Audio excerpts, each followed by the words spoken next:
Hey guys, this is Kevin with Truckers Experience. I just did a video on the 14-foot door, and I figure I'll turn around and do a video on this door right here. This is my 10-foot door. It's 10 by 10. We split it into, I'll just turn here. We split it into two 5-foot by 10-foot doors. It's 5 foot across and 10 foot wide.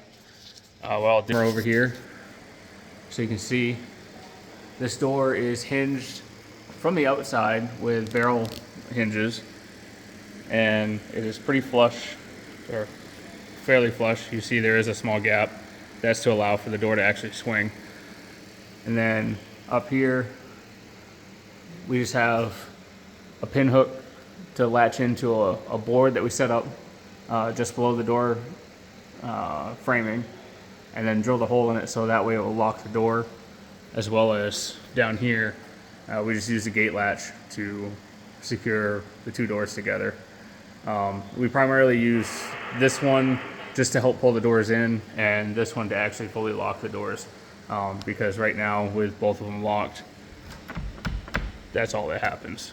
It doesn't move that much. So my buddy Aaron actually helped us build these. When we built the end walls, it was the first, not the first door to go up, actually this was the first door to go up, but these were the second doors because this is the first wall that was done. So when we did this, we used primarily rough cut wood. There is some dimensional lumber in here just because we had it laying around, but the main frame, or the main beam, is done with a 2x6, and then that 2x6 frames out square with dimensional wood because we had it around, and because it was a little bit lighter than the other dimension, or the other rough cut wood that we had. Plus, it was easier to work with. So as everything's framed out, it's literally, we built a square and then put this angle in, as well as another angle. You can't see it over there because I ended up putting just some cheap pre-used insulation that we had laying around to try to take some of the chill off the doors, which they don't pass a lot of air through when they're closed, primarily because we still have Tyvek on the outside of this that's not cut in the joint of the door. The only place it's cut is over the top and through the center, and it's all stapled off, so it really does not pass a lot of air through it. If it gets really cold, yes, you will get a breeze through them. Eventually I would like to turn around and put a seal again right in there, and then do a seal in that corner of the 6x6 and the 2x6 just to turn around and stop airflow from going between them. These doors were pretty basic. Around again, so you can see here's our 2x6 rough cut, and then we went to, I believe that's if I remember right, 2x4 across and down. It's all lumber that I had from a mistake build that I did early on, and then we did a cross brace all the way across, so that way we had something to hold our chipboard on as a fascia to the door. We added these blocks here just as pretty much to help the chipboard have something to secure to, because there is two different pieces here. Another thing we did, which is not on this door, but it's actually on this door, which you can't see, which this door was built first. This one was built first, and then this one was built second. Is on this door here, this piece here is actually down here.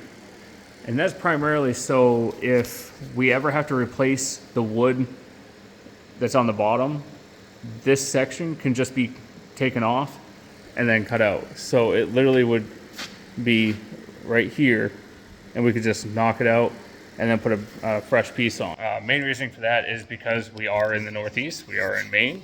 It gets cold, you get snow, salt, ice, all that sort of stuff, rain, and that stuff turns wood into mold. It breaks it apart faster. So we wanted to have a way to quickly and easily be able to fix those issues. Hopefully we don't have to do that for a long time, especially since coming up shortly, we're actually going to be building the office, which will be just outside that door, and our generator room, which will be right on the other side of that wall, and has a little lean to it. There's a generator that's going in it. Still needs some work so we can get it running, but over the top of this entire thing is at just above that 10'6" level, or that 10-foot level, 10'6" up here. There'll be almost like an awning going all the way out to the end of the 15-foot of the pad, and that's primarily so that way we don't have any issues with water directly behind this door.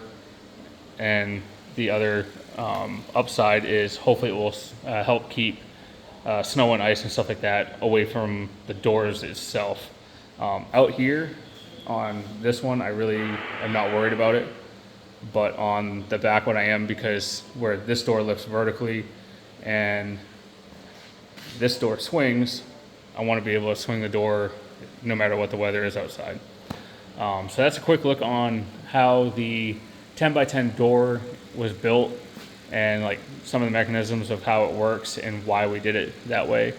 If you have any tips on how, other methods of how to do doors like that, feel free to let me know. If you have any questions, let me know. Like I said, I'm not the primary builder of these. Luckily, I have a friend that is really good at carpentry that he actually ended up helping knock all these walls out in no time. And he built these doors in a couple hours. And they are fairly tight. In order to close the doors, you actually have to close them together. That's how tight they are, which I think is kind of good. I'm sure somebody's going to say it's not, but that's preference, I guess. So that's just about all for this one, and I appreciate you guys' time, and I'll catch you guys in the next one. Thank you. Bye.